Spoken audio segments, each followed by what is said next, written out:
Oh, Okay, so we're live here. Now let's go live here.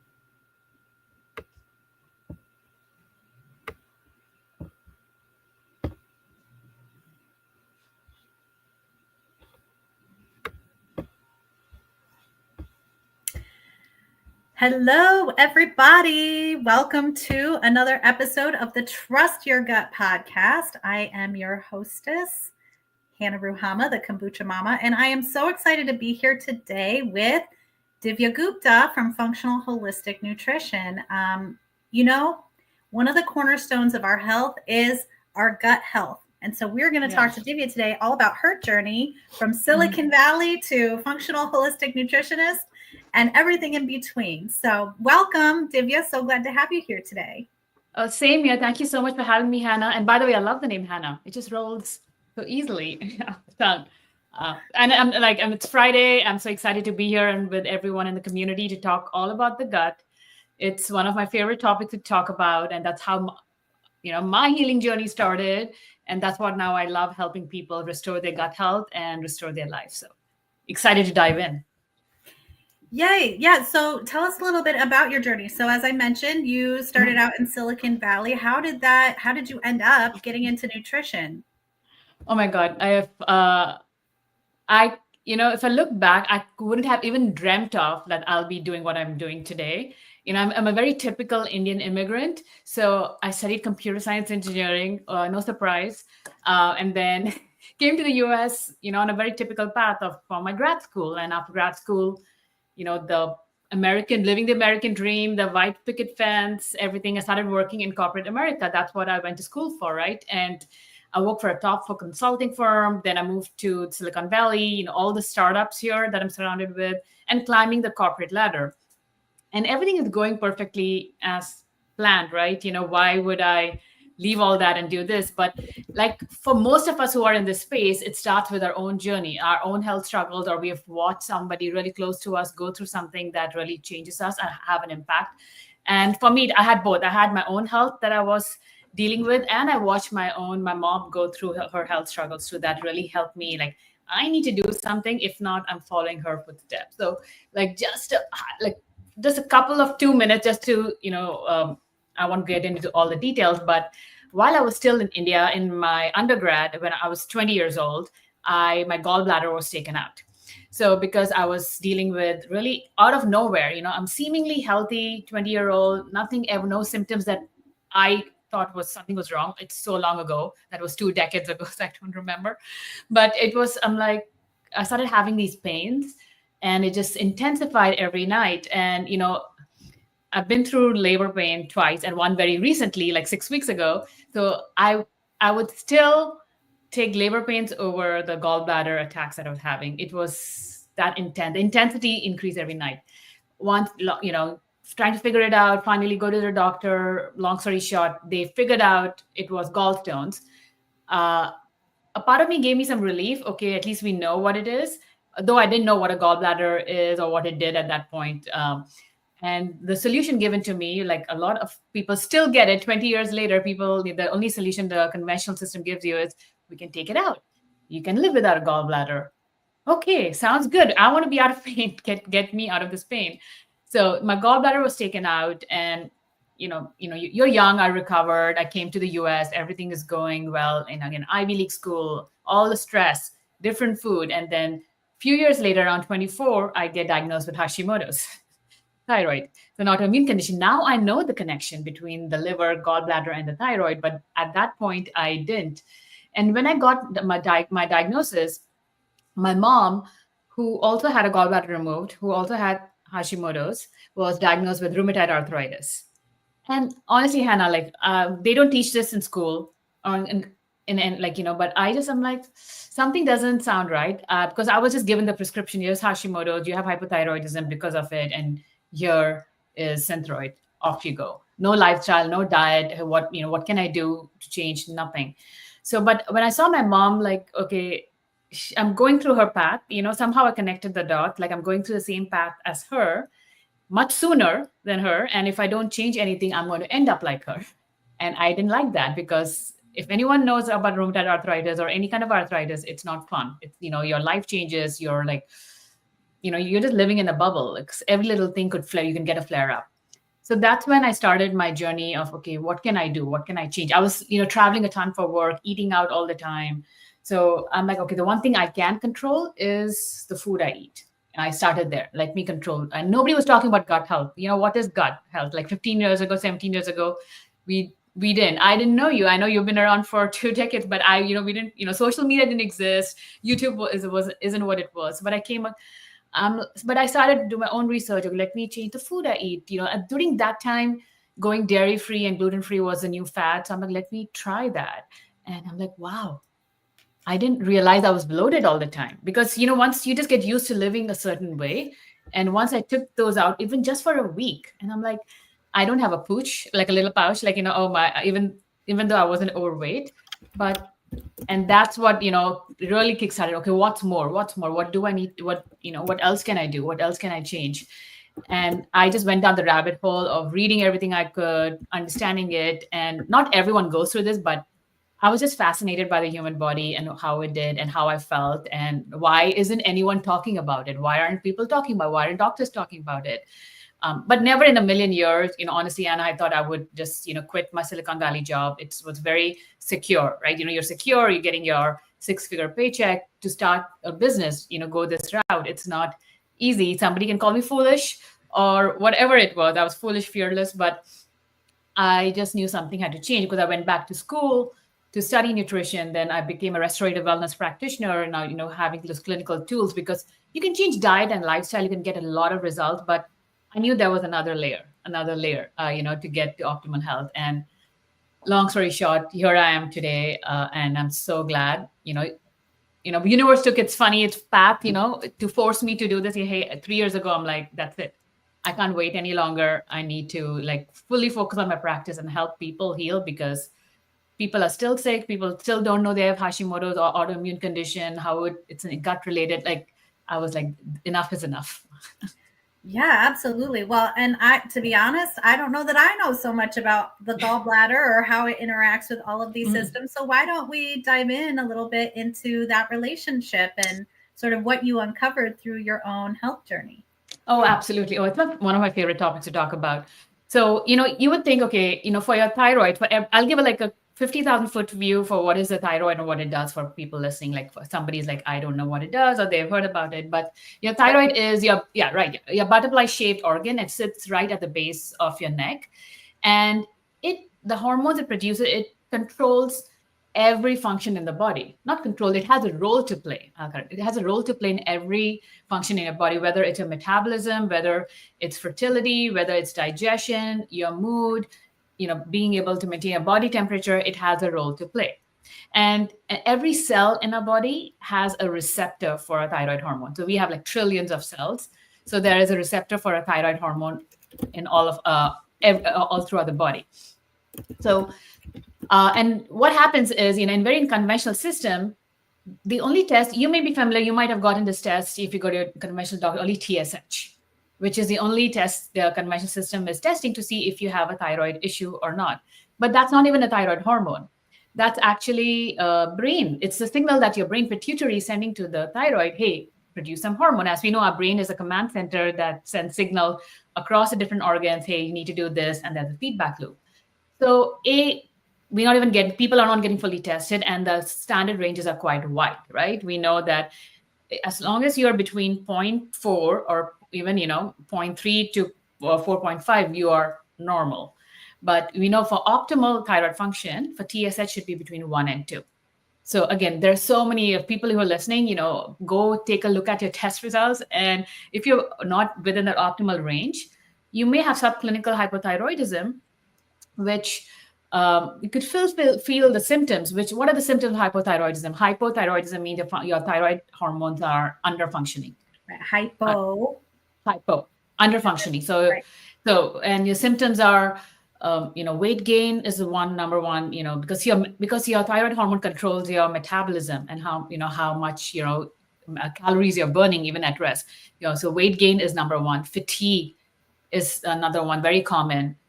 Feeling I remember that was, I would sleep for 10 hours as 20 something, and I would wake up, I'm still tired. Like, it's a very different kind of tiredness. It's not something that sleep can you just rest and you recover. Then the other ones are even digestion, constipation, diarrhea, because it plays a role in your gut motility. And we'll talk about that, its connection with the gut. Fertility, everything, your mood, your brain feeling brain fog, it has a role to play in everything. Now, once your thyroid gets a signal, it produces two hormones, T4 and T3. Now, your T4 is, just think of it as inactive, and T3 is the active.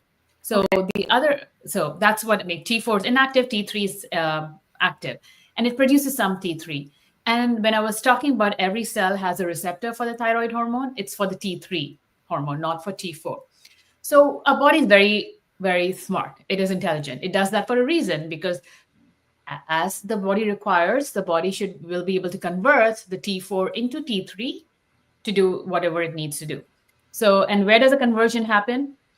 It happens in the liver. It happens in the peripheral tissues of our body. It happens in the gut as well. So that conversion from inactive thyroid hormone to active thyroid hormone happens in the gut. So that's why, some people, even if they have normal or even optimal TSH, if your thyroid is not producing enough hormone, or you may be even producing enough hormones, you may not be converting up correctly. You may still have all the symptoms or still feel like crap.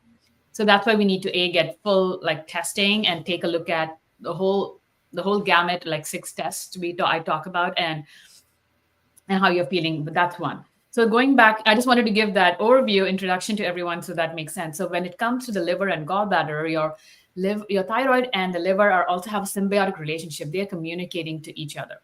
So the thyroid hormone also plays a role with cholesterol synthesis in the liver. So we know all hormones are made of fat, and all hormones, the main ingredient is cholesterol. So we need cholesterol, so that's produced in the liver. And just imagine if your thyroid hormone is under functioning, or if you don't have enough thyroid hormone, that will have an impact on the liver's ability to produce cholesterol in the right quantity, in the right, form as well. The next is the liver also produces is bile. And how is bile made? Bile is made with cholesterol. That's one of the main ingredients is cholesterol. Then bile salt, water, and some lecithin, a lot of different. It's like a witch's potion, right? It takes a little bit of everything, and it makes bile. The liver makes bile, and then where is it stored? It's stored in the gallbladder. So now the bile, because the liver makes a bile, and our body is very intelligent. Hey, let's just store it here, so that what the gallbladder does is once the bile comes in from the liver, it makes it thicker. Like, it sits there. It makes it, just imagine like a dish soap. If it's really thin, it's not going to do its job too well. We want it in the right little thickness consistency. So it makes it in the right consistency. So, and when we eat a meal that has fat in it, the body can squeeze out the bile from the gallbladder, so we can digest our food and extract, especially the fats in the food, and we can absorb those nutrients and fat soluble vitamins. That's just, again, bile does a whole lot more than just this, because nothing in a body just provides one function.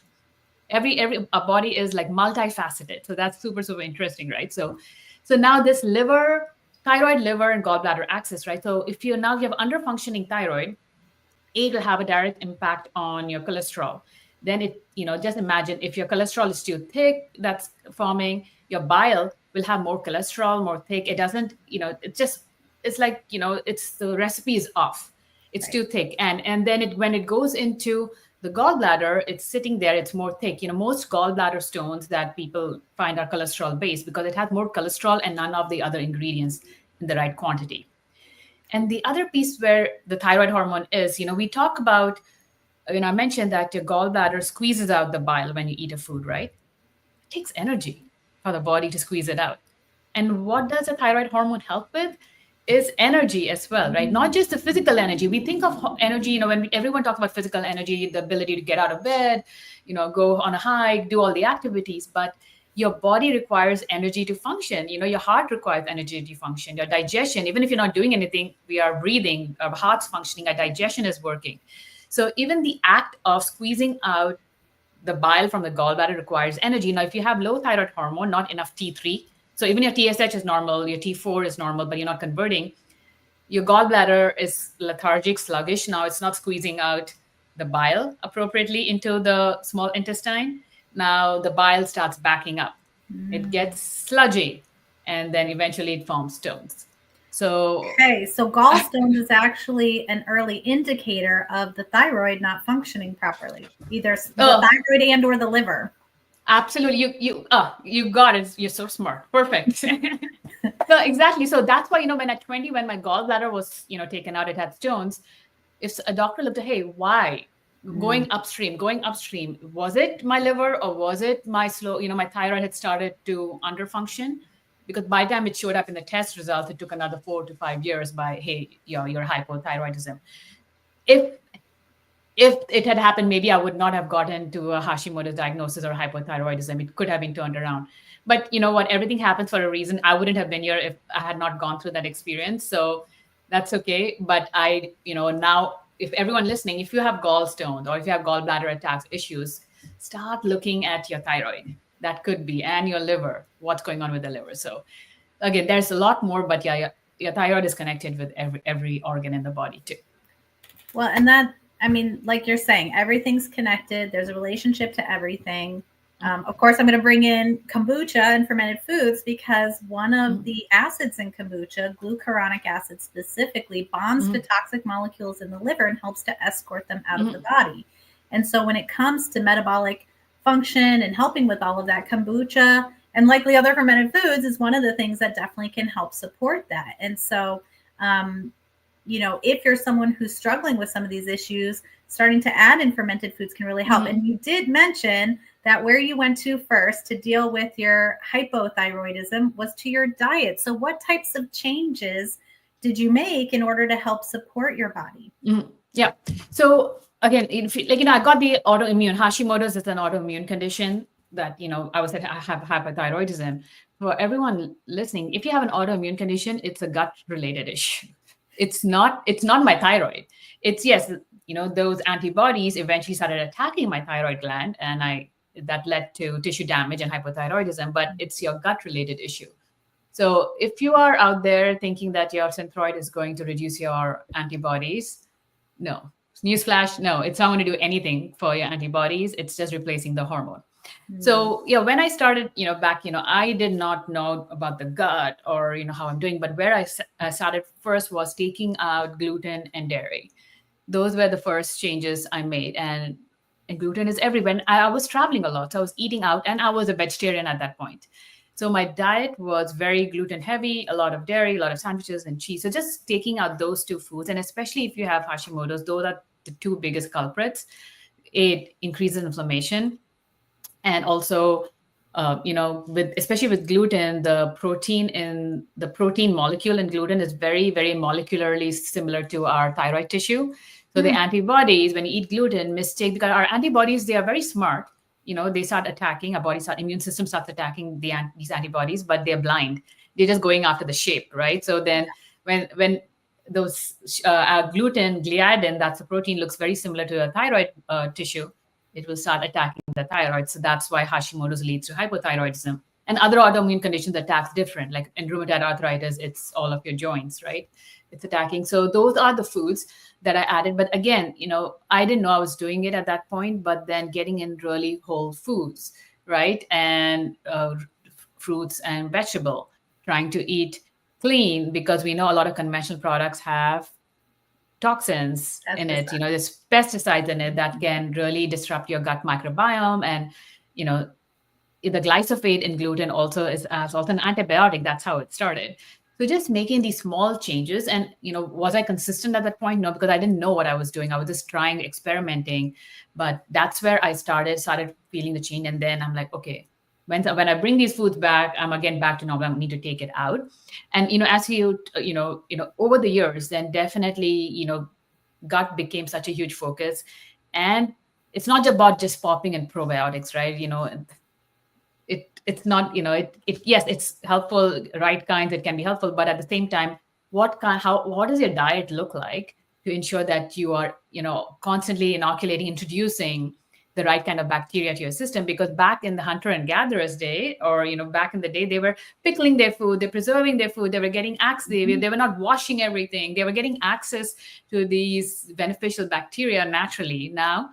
And Soil-based then organisms. Where do they live? In the in the soil. soil. You have a little bit of dirt on your veggie. If you know it's not been sprayed with a bunch of pesticides, that's not the worst thing in the world. And Absolutely. Children, they love to eat mud pies. They will eat anything and everything, because really our immune system starts right here. Because our immune system is our digestive system, which is what you've been talking about. Now, you are also a trained chef. So you're now I'm sorry. You're not a trained chef, but you have become more aware of your cooking practices because of all of these issues. But what I was hearing you say is that you did some experimentation with elimination, and then you folded things back in. You saw how your body responded, and then you decided to make more permanent changes. Is that right? Absolutely. Permanent changes. And even fermented food was big, that was part of our culture, even back in Indian culture, right? We used to have a lot of batters that were fermented, or even yogurt, if you can tolerate dairy.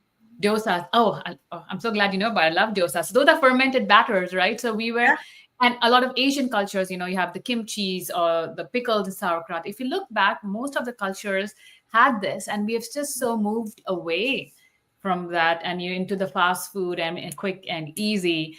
And so really now bringing those practices back, and kombucha is a great way. I know it has some mango lassi.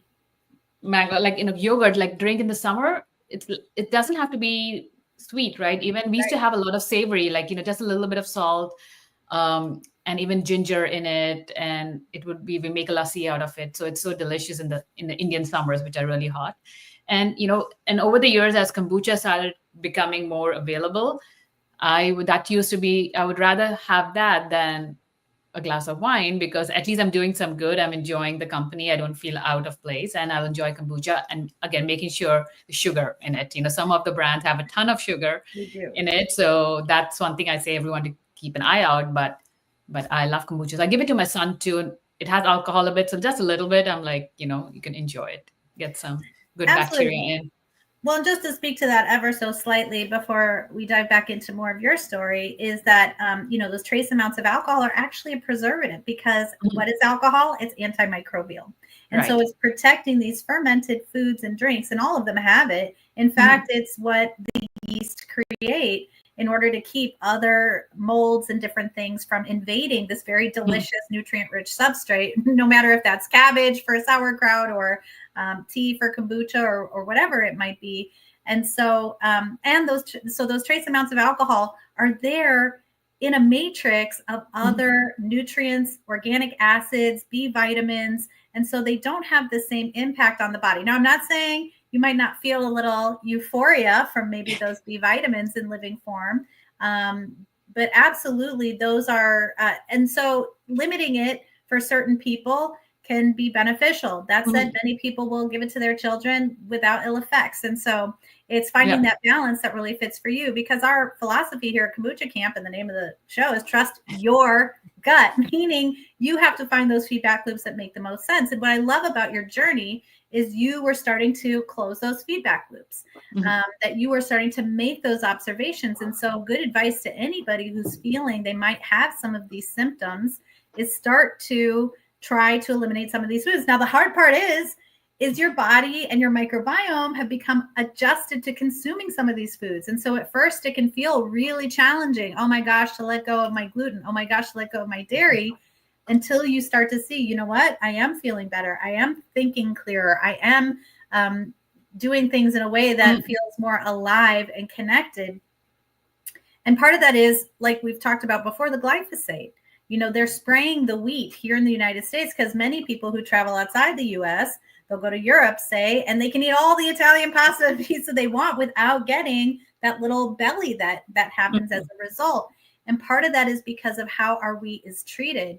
And so when you're spraying a desiccant like glyphosate, which is actually antimicrobial, it's great. It's going to keep the wheat from going bad. But what's going on to the microbes in your gut? And that's where it's really become a negative impact on the human body. And that's the same with all those preserved foods sitting on store shelves. Those preservatives, great, Now those foods aren't spoiling, but then what are they doing inside your body to your microbes? Is they're having that negative impact. And so, how do you optimize gut health in your practice? Oh yeah, I love that question. Like as I, and I just want to touch on glyphosate because a lot of little, some people would even in practice, hey, I feel fine when I eat wheat. I don't think I need to eliminate it. And you're totally right. I've traveled to US last year or 2 years ago when I went to Spain. I ate all the pasta and and I felt fine, even though I'm 80/20. I'm traveling, I may cheat a bit. I know gluten is not great for my thyroid, but oh, come on, I'm on vacation, right? So, but I didn't feel crappy like the way I do when I eat gluten here for sure. And for those folks who said, I don't have, any thyroid condition or, I feel fine, maybe gluten is not an issue, but for me, the issue is, as you said, it is an antibiotics. What is it doing? It's a toxin. What is it doing to your gut? It's changing your microbiome. And the kids today, then, in the immune system, it changes the immune system. And then you're getting every allergy in the season that's going on, every cold, you're catching every cold.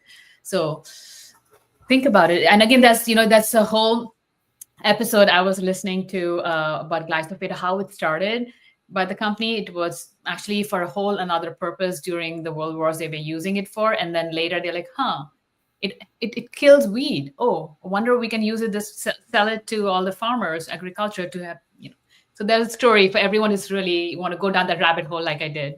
Well, unfortunately, too many of those chemicals left over from wars have been put into our food supply, from the fluoride in the water. Look, there's so many ways you can get fluoride if you actually need it. There isn't a reason why municipalities should be putting it in there other than it's a toxic chemical that the companies don't want to pay to get rid of.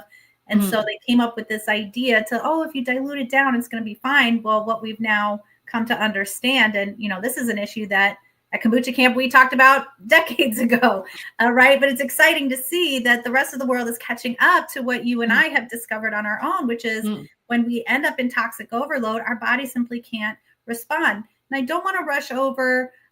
You talked about how you were vegetarian, but now you're no longer vegetarian. So maybe discuss a little bit of how you, first of all, I mean, that's a big life change to make, especially if it's been part of your culture, your life for so long. And then how that manifests now. Yes, absolutely. And about the gut health, I haven't forgotten about coming. Sorry, I get so excited. I'm like, I want to talk about everything. All the questions. Yeah. All the questions. So I grew up vegetarian, and, as I said, a lot of Indians grew up vegetarian, and, we did have eggs, but not on a regular basis. That's about it.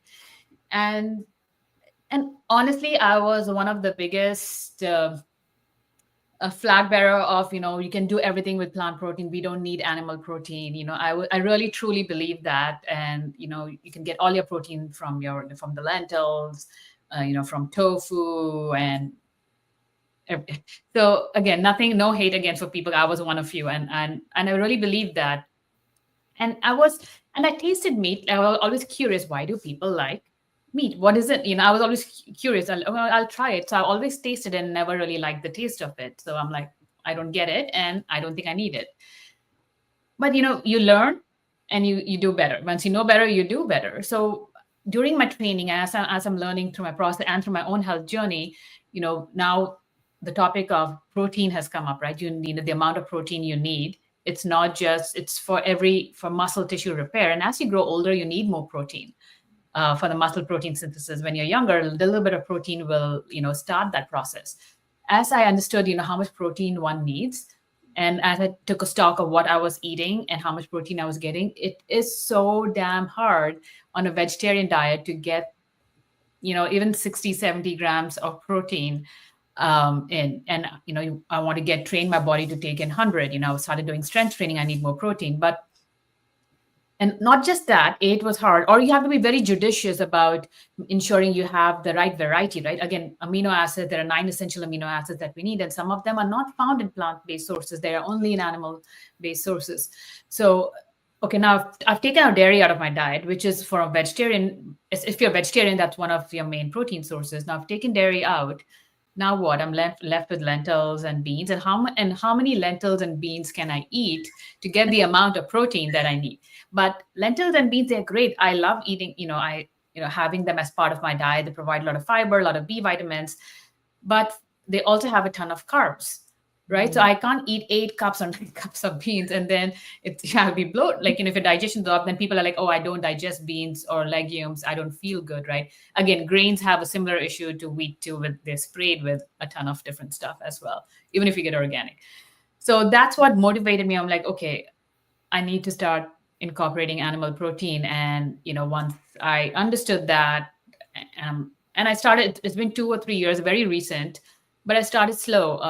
I always ground meat is how I started because I could mask the flavor with different spices and, put some guacamole on it and, and eat it. So, and I would say when I tasted meat, I always liked the taste of steak, of beef. Somehow chicken has the after flavor, like somehow steak. And being a Hindu, that my mom was like, oh my god, don't Literally the sacred cow. You sacred cow, sacrilegious, but I'm like, my family is very like, do what you have to do. Like, they don't really make me like, oh, you can't do this, you can't do that, we are grown-ups. So I always liked the taste of steak. So that's where it was easy to get meatballs, like spaghetti, gluten-free spaghetti and meatballs. So I started slowly. And now, once you start eating, I started feeling better, it was easy to make, hey, protein, get me a salad, my meal's done. I don't have to, and you feel full, and you, for 3 or 4, for blood sugar balance as well. So that's how I started. And I know it sounds easy, but it took me a while to even to learn how to cook meat. Now I cook meat. My husband is so happy. He's like, where were you 10 years ago? Because he eats anything that moves, he eats. But our household was more vegetarian because I wouldn't cook it. So he's like, where were you? I'm so happy. Wish you had changed 10 years ago. Our life would have been so much different. But I also like, quality of meat is important, just like conventional produce. Even meats are, again, treated with hormones, and what they're eating, how they are even raised. If they are stressed, those hormones can go into the meat. So I use Butcher Block subscription to get good quality, high quality meat. So I would only eat meat at home that I cook. I avoid eating it outside. But that's how I incorporated it into my diet. Again, I don't eat a lot of the gamey meat like lamb and pork. If that's still, maybe never say never, right? But right now, like chicken, turkey, steak.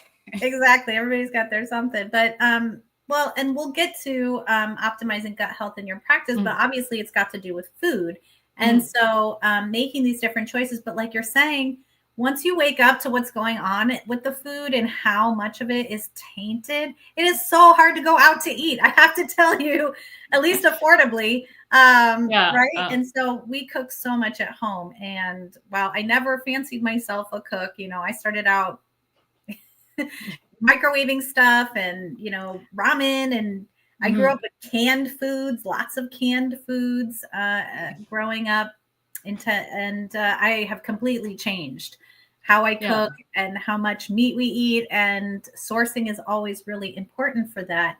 And so for your clients, is optimizing their gut health, is it primarily through diet, or are there other, ways that you're supporting them?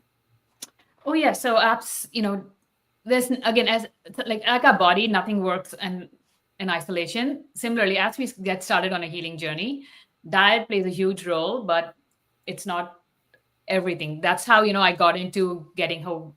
I made these diet changes. I feel better, but that's something missing, right? So that's when I started adding this clinical tool to my practice. Is so each one of my clients, we do a stool test, because we need to know what your particular microbiome balance is looking, because we all grew up in a different environment. We all were exposed to different foods. We probably have had different rounds of antibiotics as growing up. We all did. That was just normal. Hey, you feel sick, you have infection, or viral or bacterial, here's an antibiotic. So we all have that. So the first place to start is to doing a stool test, which really informs me what's going on.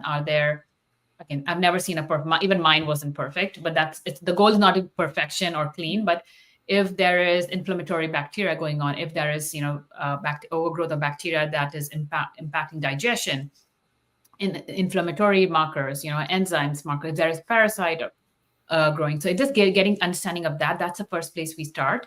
And I also like to do hand in hand with that is a food sensitivity test, because it's not just about eating healthy foods, but eating the right healthy food for your body. So especially if you have an autoimmune condition, I'm sure you've talked about it, the whole leaky gut, right? Our gut barrier function, because our gut wall, everyone, like, it's just one cell wall thick. And over the course, with all these toxins we are exposed to, the glyphosate, um, environmental toxin, it also impacts our gut lining wall, and eventually there creates holes, or the little opening. Now things are getting through into a bloodstream that shouldn't be there, and that's what triggers an immune activation. So, and that's why certain healthy foods can also start, a body starts reacting to it, because hey, it's not supposed to be undigested in our blood form, and starts attacking it. So I like to do the food sensitivity test to really inform, okay, which foods are triggering those inflammatory responses, so we can take those out just for a short time, not forever. The goal is not to take the foods out forever, because when I did the test for myself, spinach and olive came up as sensitive, right? Which are healthy food, and I was definitely eating a lot of it in my green smoothies. But just taking those out just for a short time while we heal the gut. Yes. So that also helps inform the diet, what diet you need to eat. If there are, again, other pieces to the puzzle as well for the individual going on, but that really helps going into in getting back your gut into balance, whether they don't have enough of the right bacteria, or if they have things growing, inflammatory bacteria growing, so we can start the eradication process. But to even support gut, we need the good liver function, right? We need Right. the good gallbladder, we need the good bile flow, because what does bile do apart from helping digest the fats in the food, so we can absorb the fat soluble vitamins Right. A, D, E, and K, all fat soluble. We need bile. And how many people do we know are low in D and all these vitamins, and they're popping in supplements? And hey, I'm taking all these supplements, but my value is still low. You need bile for that. And bile is also an antimicrobial. It helps to Mm. clean up pathogens, and it also helps to bind to toxins that are in our body and get rid of it when we go have a bowel movement. So it's really making sure the digestion, I think, is really key more than the food. I try to, how can we improve your digestion? So if there's H. pylori, eradication needs to be done, supporting with digestive enzymes, supporting liver function, bile flow, and the gut with the right foods that are healthy for the person, and eradicating what's not supposed to be there. That really helps restore the gut function. Well, and that I love that you pair those things together, because first of all, I know it's not something we like to talk about or focus on, but our poo is really important. And, there's the whole Bristol scale that you can Mhm. use to sort of evaluate, are my bowel movements as they should be? Am I having enough of them? There's even a yoga pose that helps to, the squat that really helps to, there's squatty Yeah. potty, right? So even the way that our toilets are designed doesn't Yeah. allow for optimal elimination. And I think there's so much value in waking up to the different types of things that you can discern from, I'm not saying stick your nose in them or anything like that, but just observing those things, because it's really important. It's a reflection of what's going on inside of your body. And so starting with that information is so important. And then I love the food sensitivity part, because Mm. oftentimes foods that we love, that we really crave and that we eat a lot, can be overconsumed. And I mean, anything can be toxic, right? As the old Yeah. saying goes, the poison's in the dose. And so you Mhm. could be eating something that's really good for you, like spinach, but it's also high in oxalates. And so you have to Right. balance that out. Is that something that maybe is having a negative impact on me right now versus after I haven't had it? And this is why nature has provided us with this panoply of fruits and vegetables that go in and out of season, because Mhm. we need to take a break from some things sometimes and then incorporate other things. But there's always something coming into season that's supporting what's going out. And then to your point about having that proper gut biome function, because you can put all the healthy food in your body you want, but if you're not able to extract those nutrients, you're not getting the value of what you're putting into your body. And so it's so important that we're paying attention to the digestion. And I love this, but you've just outlined this whole axis, this trifecta between the thyroid, the liver, and the gallbladder. And Yeah. it's really nefarious. The information that we have been provided from the government regarding what foods we should or shouldn't be eating. I mean, this whole notion that cholesterol is bad for us is it's awful, or that we should have low salt diets, or right, like there are so many Uh, ways in which we have been um, manipulated into harming ourselves to then seek external remedies, not understanding that it's the very inputs we're putting into our body. So I'm excited that we're changing that all of us are contributing to this bigger body of knowledge, to helping more people raise awareness about it. Because like your path, the next step was going to be rheumatoid arthritis. And you saw how debilitating and damaging that was for your mother. And you were able to make that sort of connection and switch. And now here you are helping other people to break that free of that cycle as well. So Absolutely. Like, everyone say it's in your genes, it's epigenetics. I believe in that. Yes, genes play a role, but which genes turn on and off, it depends on our lifestyle, our environment, our mindset as well. I think that's where it plays a huge role. Yes, I could have gotten rheumatoid arthritis or something else. Who knows? Because once you get one autoimmune condition, you're 3 times likely to get another one. And I don't wish it upon anyone. no, So please, nobody anyone wants to be listening, stacking autoimmune diseases. and it's on the rise, right? And it's sad that we have to people have to learn how to eat. But I really like what you said. If you just eat in season, if nature is very intelligent, if you eat in season, the abundance of fruits and vegetables as we are getting into spring of the weather, and as we go into fall, the things change. Our body can stay in balance, and having those fermented foods. And again, a lot of people are not able to tolerate it because their gut microbiome is out of balance, and then it produces a lot of histamine for them, and they're like, it doesn't work for me. But that's the fermented foods are not the issue. It's getting your gut back into balance. So exactly right. And and that can be a very powerful indicator. So it's always great to try and add them. But then again, it's that observation on the other end. Oh, is my body responding to this or not? Because if it isn't, then that's likely you have those holes in your gut lining that are allowing the bacteria to get to places they're not supposed to be. And therefore they're creating havoc in the rest of your body. But this is a lot of information, and I'm sure people are really excited to learn how they can connect with you.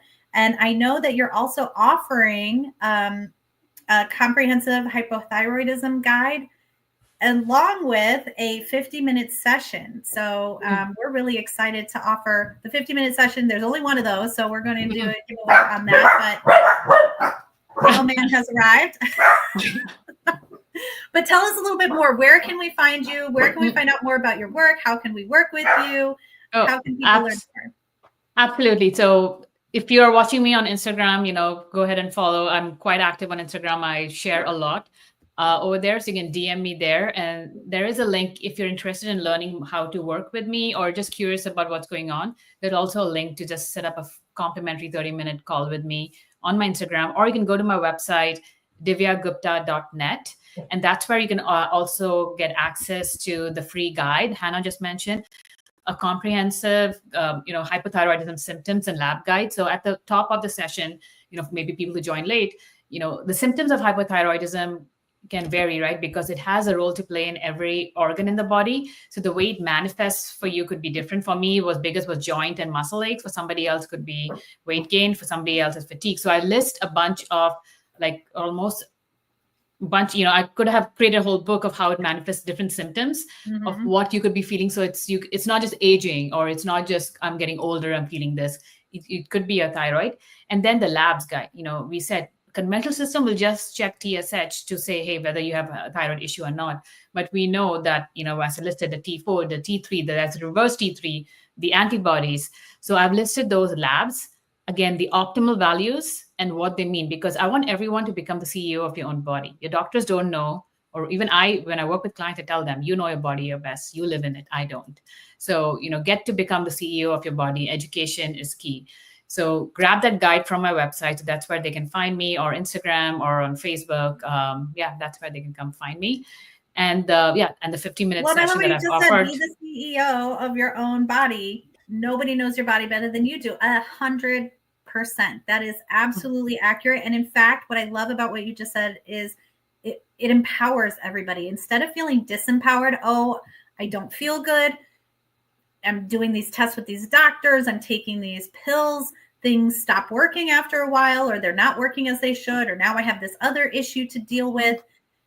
There is so much you can do just by, first of all, raising your awareness, working with people who can help support you on your journey, and just making some simple changes that can help to undo so much of this damage that we're incurring. So I love those messages of hope. Thank you so much for being here with us today, Divya. It was such a pleasure to learn more about you, your journey, and this trifecta that we just outlined.